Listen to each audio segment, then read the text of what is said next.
Nakabili nga pala ako ng brand new 3-in-1 printer sa halagang 2.2k lang. Yan po yung hitsura niya. Kompleto lahat siya, gagamitin mo na lang. Kinabit ko na nga pala yung cartridge niya. Sa kanan yung black, sa kaliwa yung color. Yan yung lagayan ng cartridge, yan naman yung USB cord. Tapos may power cord na din.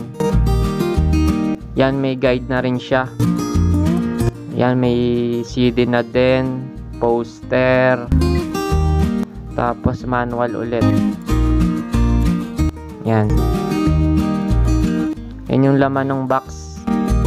May mga karton, styrofoam. Tapos yung tray, yan yung guide. Madali lang naman siyang sundan.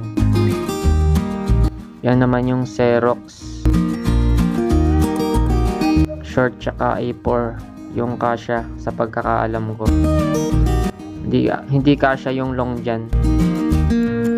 Yan naman pag sinarado, tas pag binuksan, ibababa mo lang.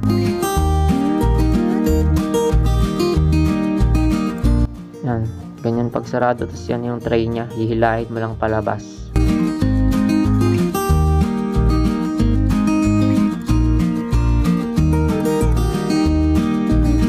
Yan naman yung mga makikita sa gilid, mga pindutan tapos ilaw. Yan siya lahat. Yan po yung product details niya.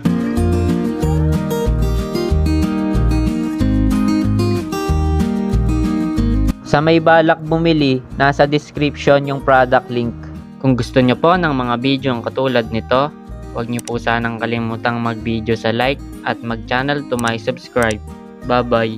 Like a Hellcat.